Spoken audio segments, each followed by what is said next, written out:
Today I will show you how to best store your Bitcoin, not only Bitcoin but crypto in general.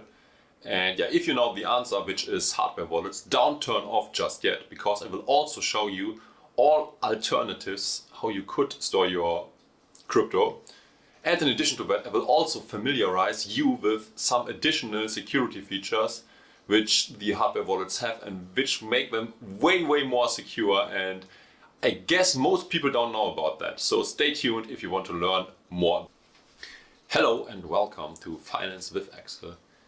And before we get into the topic on how to store your crypto and what the different possibilities are, please do me a favor. If this video is helpful to you and if you like the content, please smash that like button and also consider to subscribe to not miss any of my future videos, and yeah, bell notifications on, obviously. Yeah, but let's start from the beginning.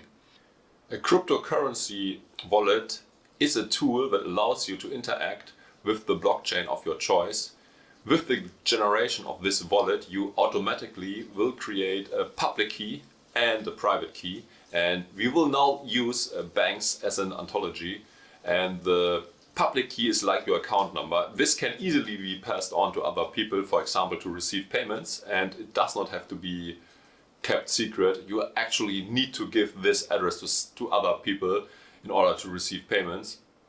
But the private key, on the other hand, has to be secure and private at all time, because if other people get knowledge of your private key, they can access your cryptos and you risk that they get stolen. And yeah, the wallets come in different forms, and yeah, there are many examples. For example, it can be a hardware device. It could also be a digital service, or it could also be a software program. But let's now get deeper into that. As already mentioned, there are several ways to store your cryptos, and there are different sorts of wallets. The first would be exchanges and online wallets. These can easily be accessed online through a website. They are very easy to use and convenient, so very beginner friendly, but the downside is that you don't owe your private key. It's a so-called hot wallet, and yeah, this obviously makes them prone to online threats, hacks and viruses. The second option would be software wallets, and yeah, they are an app either on your desktop or mobile device, and they are a bit more secure than the before mentioned web services and web wallets, but they are still prone to hacks and malwares. And yeah, they are especially often used on mobile devices to conveniently transfer funds to other people. But yeah, you definitely should use them as a normal wallet and don't have huge sums in it, and only store what is needed to make your payments. And yeah, as this is still unsecure, you don't want to store big amounts or with this method either. Third, we got paper wallets. This is an old school method to store your cryptos. You just have a piece of paper where you write down your private key. And yeah, this, as they are completely offline, is obviously very secure. But the thing is that it is not convenient at all, because it could get damaged or lost, or you miswrite one letter and your crypto would be lost. So this is also not the best method to store your crypto. The fourth options are hardware wallets, and yeah, these are cold wallets, and they are physical devices, for example, produced by Ledger or Trezor.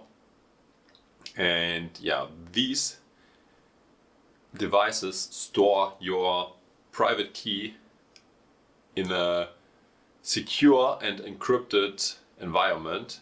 And putting it simply, these devices allow you to do all the operations needed, like receiving or sending money,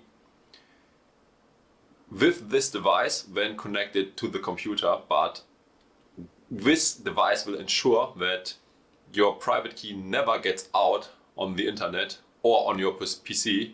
It will always remain safe on this small little device, and therefore you would be safe from online threats like malware or viruses. And in addition to that, they also allow you to really own your crypto, as you are in possession of the private key.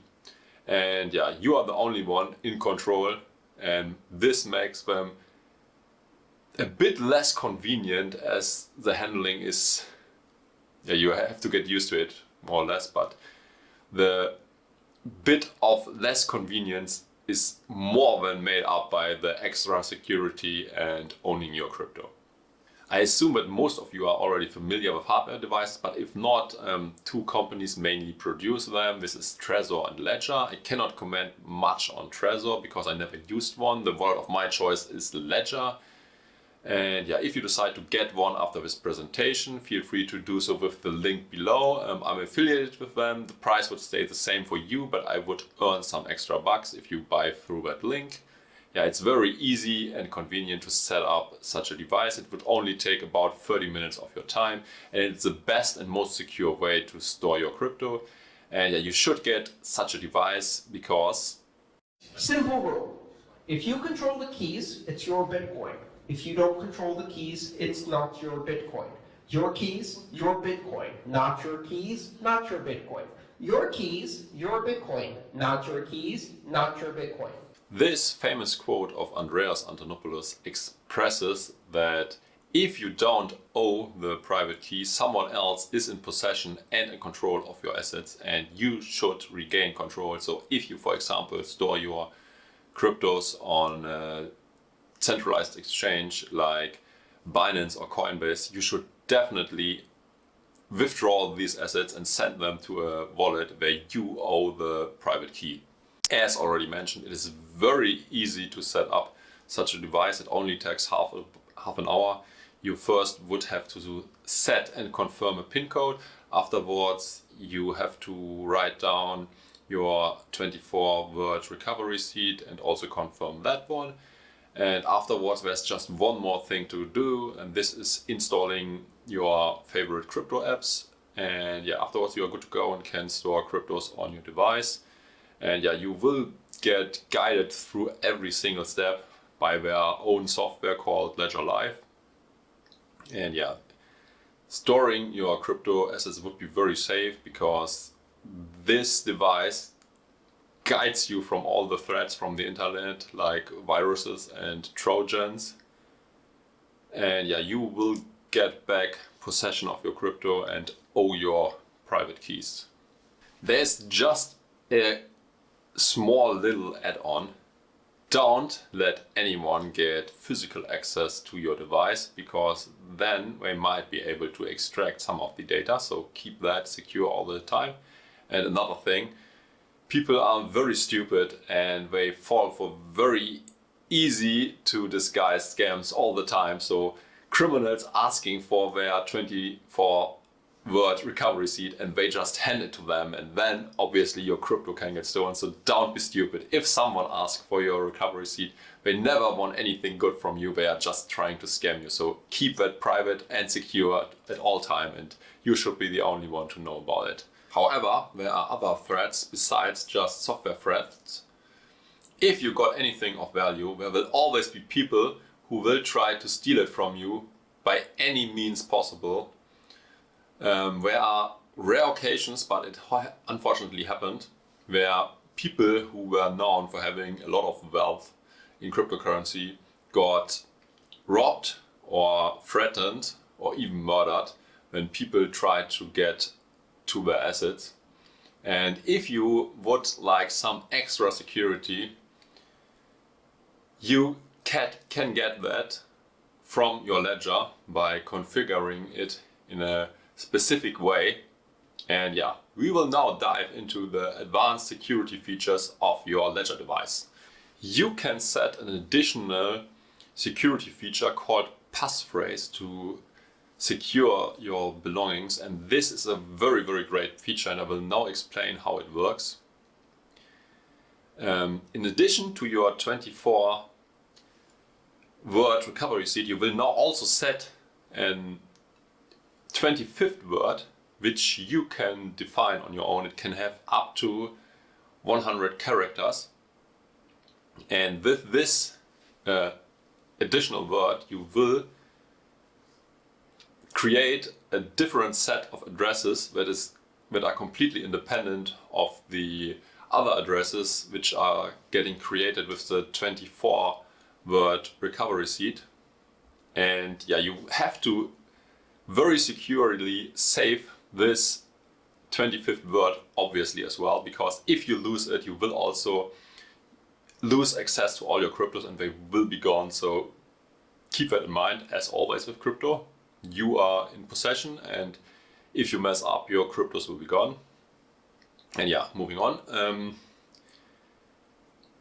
Yeah, you will now have a different set of addresses, and even if now someone gets possession of your 24-word recovery seed, he will not be able to access the other accounts which are created with the help of the passphrase. So he will only have access to the normal accounts.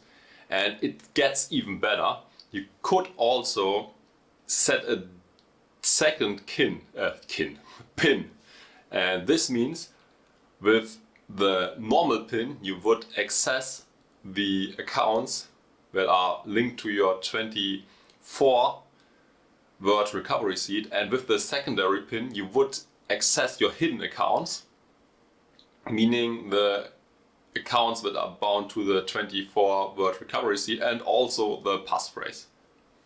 You now might argue, why should I consider using a passphrase? This is complete overkill, and it's a bit overkill, but I, for example, like my cryptos to be very secure, and I think it's in some cases necessary to also add a passphrase.